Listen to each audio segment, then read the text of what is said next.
বৈষ্ণব না হলে তো ভক্ত সন্তান লাভ করা সম্ভবপর নয়। এটি হচ্ছে সংস্কার। সংস্কার না থাকলে ভক্তি পথে আসা সম্ভবপর নয়। যারা আজকে ভক্তি করছে প্রত্যেকেরই জীবনে একটি বড় ইতিহাস রয়েছে, আছে না? সে শিশু হোক, বৃদ্ধ হোক আর যুবক হোক, সহজে এই পথে কেউ আসতে পারেনি। অনেক দীর্ঘ একটা ইতিহাস আছে, কত চড়াই উতরাই গেছে, যায়নি? কত মান অপমান গেছে, যায়নি? এমনি গ্রহণ করেছে অনেক বিষয়। তাই যারা আজকে 30 বছর 40 বছর ভক্তি জীবন করছে, তাদের দিকে তাকালেই আমাদের তাকালেই আমাদের ভক্তি আসে যাবে। বোঝা গেল? তাদের দিকে তাকালেই ভক্তি এসে যাবে। প্রত্যেক ভক্তেরই একটি ইতিহাস রয়েছে। কেউ সহজে ভক্তি পথে আসতে পেরেছে? আসতে পারেনি। অনেক কষ্ট, অনেক ত্যাগ, অনেক অপমান সহ্য করে এই পথে আজকে আমরা টেকে আসি। যখন কি ভগবানের জন্য কষ্ট করেন, ত্যাগ স্বীকার করেন, ভগবান তাকে পরিত্যাগ করেন না। ভিত্তানু অনুগ্রহ কাতরম। যখন কেউ ভগবানের ভৃত্য হয়, ভগবানের সেবক হয়, ভগবান তাকে ত্যাগ করেন না। প্রভুর নাম অকিঞ্চন গৌর দাস। অকিঞ্চন গৌর দাস, জানেন? অকিঞ্চন মানে যার কোনো কিছু নেই। অকিঞ্চন ব্যক্তির কাছে ভগবান গোচরীভূত হন। অকিঞ্চন না হলে ভগবান গোচরীভূত হন না। অকিঞ্চন গোচরীভূত, ভগবান অকিঞ্চন জনের কাছে প্রকাশিত হয়। তাহলে আমরা কি সব ত্যাগ করবো? আমরা অকিঞ্চন হয়ে যাব? ত্যাগ করার দরকার নাই। কি করতে হবে? মানস দেহ গেহ যো কিছু মোর অর্পিল তুয়া পদে নন্দ কিশোর। হে ভগবান, আমার দেহ, আমার মন, আমার সঙ্গে যা সম্পৃক্ত তোমার বলে জানবে। এই হচ্ছে অকিঞ্চন মনোভাব। কেউ মনোভাব পোষণ করবে আমার কিচ্ছু না, এই দেহটাও ভগবানের অনুকম্পায় আমি লাভ করেছি, এই দেহটাও আমার কৃষ্ণ সেবায় যুক্ত করা উচিত। এই মনোভাব আসবে তখন অকিঞ্চন গোচর, তখন অকিঞ্চন জনের কাছে ভগবান গোচরীভূত হয়ে যাবে, দর্শন দান করবেন। তা আমাদের গৃহস্থ থেকেও আমরা এই ভাবটা আনতে পারি, পারি না? আমাদের এই সম্পর্কে আমাদের কার আছে? এগুলো ভগবানের। ইতিপূর্বে আমাদের পিতৃপুরুষে আমরা মনে করতাম তারা চলে গেছে, আমরা পাশে মালিক, আমরা চলে যাব, ওই পুত্র কন্যাগুলো মিথ্যা মালিক হয়ে দাঁড়াবে। আসলে সব সম্পত্তি সবকিছু ভগবানের। সব কিছু ভগবানের সেবায় কেউ যুক্ত করেন, তখন তিনি হন অকিঞ্চন, তখন তিনি হন যুক্ত বৈরাগ্য, সব কিছু ভগবানের সেবায় যুক্ত করেন। যার জন্য কৃষ্ণ ভাবনাময় জীবন, এটি এর অর্থ না যে আপনাকে সংসার ত্যাগ করে ব্রহ্মচারী সন্ন্যাসী হতে হবে। হতে পারলে ভালো, না পেরে থাকো গৃহ থেকেই কৃষ্ণ ভক্তি অনুশীলন করো।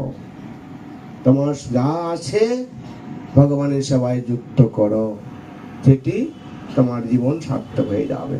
এভাবে ছিল প্রভুপাদ আমাদের সারা পৃথিবীতে শিক্ষা দিয়েছেন।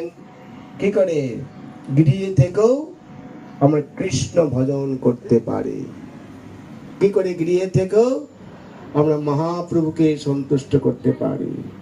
মহাপ্রভু হচ্ছেন ভক্তবৎসল্য, তিনি করুণা করবার জন্যই এই পৃথিবীতে এসেছেন। আমরা তো কৃষ্ণকে জানতে পারতাম না, আমরা কেন ব্রহ্মাও জানতে পারেনি, পেরেছিল? ব্রহ্মা কৃষ্ণের গরুগুলো চুরি করে ফেললো। ভগবান চিন্তা করলো সর্বনাশ, আমার ম্যানেজার আমার এই কোম্পানির মালিক কি চিনতে পারছে না, তাই না? এই ব্রহ্মাণ্ডটা কে সৃষ্টি করেছে? ব্রহ্মা। তিনি খ্রিস্ট পরম সৃষ্টিকর্তা, কোম্পানি ম্যানেজার, সে মালিককে চিনতে পারছে না। আশ্চর্য ব্যাপার। ভগবান দেখলেন যে ভগবান হয়ে কলিযুগে গিয়ে আমার লাভ হবে না, দাপট যুগে চিনতে পারছে না। কলিযুগ তো আরো অধপতন জীব, কি করে সম্ভব? তাই ভগবান এই কলিযুগে ভগবান রূপে আসলেন না। কি রূপে আসলেন? ভক্ত রূপে, ভক্তাবতারম ভক্তখাম নমামি ভক্ত শক্তিকাম। তিনি ভক্তিভাব শিক্ষা দেওয়ার জন্য তিনি ভক্ত ভাব অঙ্গীকার করলেন, আমাদের মাঝে কৃষ্ণ ভক্তি তিনি বিতরণ করলেন। মহাপ্রভু অত্যন্ত করুণাময়। মহাপ্রভু আমলে গুটি কয়ে ব্রহ্মচারী ছিলেন। মহাপ্রভুর সঙ্গে অধিকাংশই প্রায় গৃহস্থ ভক্ত ছিলেন মহাপ্রভুর সঙ্গে। তারা 4 মাস সেই মহাপ্রভুর সঙ্গে থাকতেন পুরী ধামে। হওয়া যায় 4 মাস। সেই গৃহস্থদের মধ্যে সেনাপতি ভক্ত শিবানন্দ সেন সবাইকে, বাংলার বৈষ্ণবকে আহ্বান করে নিয়ে যেতেন সে পুরীতে মহাপ্রভু দর্শনে। 4 মাস থেকে আবার মহাপ্রভু তাদেরকে ফিরে দিন, তোমার গিরিয়ে যাও। ওরা ভুলে যায় গিরিয়ে কথা, ভুলে যায়। মহাপ্রভু তাদের পাঠাতেন, যেমন পিতৃগৃহে গেলে মায়েরা স্বামী কথা বাড়ি শুরু বাড়ি ভুলে যায়। বাড়িতে যাও, তোমার বাড়িতে বাড়ির সংসার আছে, কাজ করো, তো মহাপ্রভু যাও, তোমরা যাও, গিরিয়ে যাও, আমাদের সংসার আছে।